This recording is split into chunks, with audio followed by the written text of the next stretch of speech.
Wow, wait lang.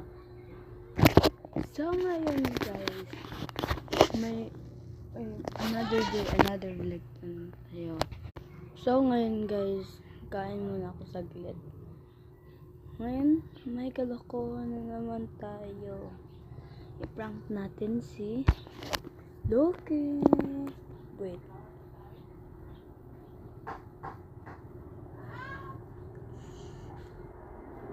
Ang prank natin ay papatuloy pa rin natin.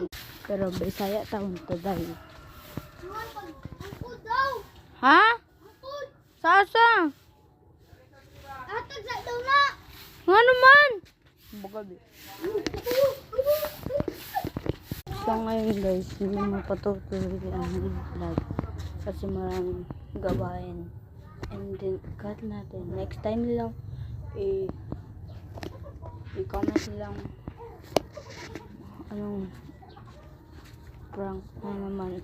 Bye! Cut na.